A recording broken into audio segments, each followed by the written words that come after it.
कलयुग में क्या होगा। दोस्तों, पांडवों का अज्ञातवास समाप्त होने में कुछ समय शेष रह गया था। पांचों पांडव और द्रौपदी जंगल में छुपने का स्थान ढूंढ रहे थे। उधर शनिदेव की आकाश मंडल से पांडवों पर नजर पड़ी। शनिदेव के मन में विचार आया कि इन सब में बुद्धिमान कौन है, परीक्षा ली जाए।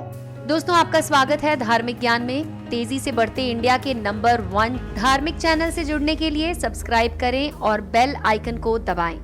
शनिदेव ने एक माया का महल बनाया। कई योजन दूर में उस महल के चारों कोने थे, पूरब, पश्चिम, उत्तर, दक्षिण। अचानक भीम की नजर महल पर पड़ी और वो आकर्षित हो गए। भीम युधिष्ठिर से बोले कि भैया, मुझे महल देखना है। तब उनके भाई ने कहा, जाओ। भीम महल के द्वार पर पहुंचे। वहां शनिदेव दरबान के रूप में खड़े थे। भीम ने कहा, मुझे महल देखना है। शनिदेव ने कहा, महल की कुछ शर्त है। शर्त महल के 4 कोने हैं, आप एक ही कोना देख सकते हैं। शर्त महल में जो देखोगे उसका सार सहित व्याख्या करनी होगी। शर्त है कि अगर व्याख्या नहीं कर सके तो कैद कर लिए जाओगे। भीम ने कहा, मैं स्वीकार करता हूँ, ऐसा ही होगा। और वो महल के पूर्व छोर की तरफ चले गए। वहां जाकर उन्होंने अद्भुत पशु पक्षी और फूलों से लदे वृक्ष देखे। आगे जाकर देखा कि 3 कुएं हैं, अगल बगल में छोटे कुएं और बीच में एक बड़ा कुआं। बीच वाले बड़े कुएं में पानी का उफान आता है और दोनों छोटे खाली कुओं को पानी से भर देता है। फिर कुछ देर बाद दोनों छोटे कुओं में उफान आता है तो खाली पड़े बड़े कुएं का पानी आधा रह जाता है। इस क्रिया को भीम कई बार देखते रहे पर समझ नहीं पाए और लौटकर दरबान के पास आ गए। दरबान ने पूछा, क्या देखा आपने? तब भीम ने कहा, महाशय, मैंने पेड़ पौधे पशु पक्षी देखे, वो मैंने पहले कभी नहीं देखे थे। वो बहुत अजीब थे। एक बात समझ में नहीं आई कि छोटे कुएं पानी से भर जाते हैं, बड़ा क्यों नहीं भर पाता, ये समझ में नहीं आया।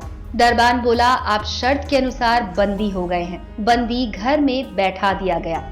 अर्जुन आए और उन्होंने कहा कि मुझे महल देखना है। दरबान ने फिर से शर्त बता दी और अर्जुन पश्चिम वाले छोर की तरफ चले गए। आगे जाकर अर्जुन ने देखा कि एक खेत में 2 फसल उग रही थी। एक तरफ बाजरे की फसल तो दूसरी तरफ मक्के की फसल। बाजरे के पौधे से मक्का निकल रहा था और मक्का के पौधे से बाजरा निकल रहा था। अजीब लगा, कुछ समझ नहीं आया और वो वापस द्वार पर आ गए। दरबान ने पूछा, क्या देखा आपने? अर्जुन बोले, महाशय, सब कुछ देखा पर बाजरा और मक्के की बात समझ में नहीं आई।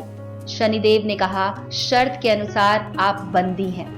इसके बाद नकुल आए और उन्होंने भी यही कहा, मुझे महल देखना है। फिर वो उत्तर दिशा की तरफ गए।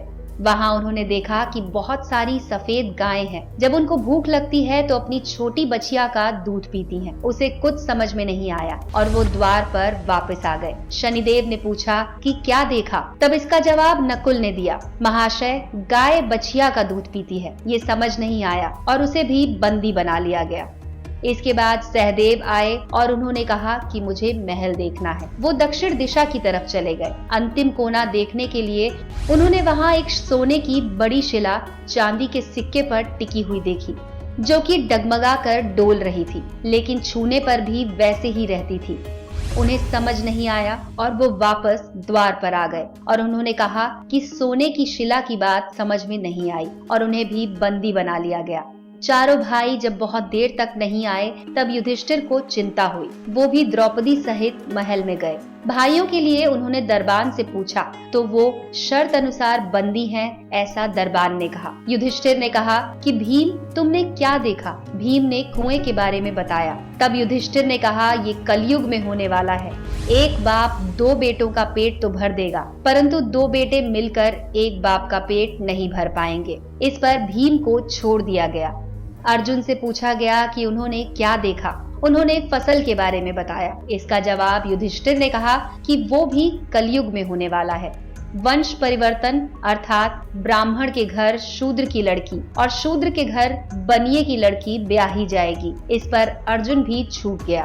नकुल से पूछा गया कि तुमने क्या देखा। तब उसने एक गाय का वृतांत सुनाया। इस पर युधिष्ठिर ने जवाब दिया कि कलयुग में माताएं अपने बेटियों के घर में पलेंगी, बेटी का दाना खाएंगी और बेटे सेवा नहीं करेंगे। इस पर नकुल भी छूट गया। सहदेव से पूछा गया कि उसने क्या देखा। उसने सोने की शिला का वृतांत बता दिया। युधिष्ठिर बोले, कलयुग में पाप धर्म को दबाता रहेगा, परंतु धर्म फिर भी जिंदा रहेगा, खत्म नहीं होगा। आज के कलयुग में ये सारी बातें सच साबित हो रही हैं। शेयर करें और इम्प्रेस करें अपने दोस्तों को। कल फिर हाजिर होंगे एक नए रोचक वीडियो के साथ। तो दोस्तों, तब तक जुड़े रहें धार्मिक ज्ञान के साथ।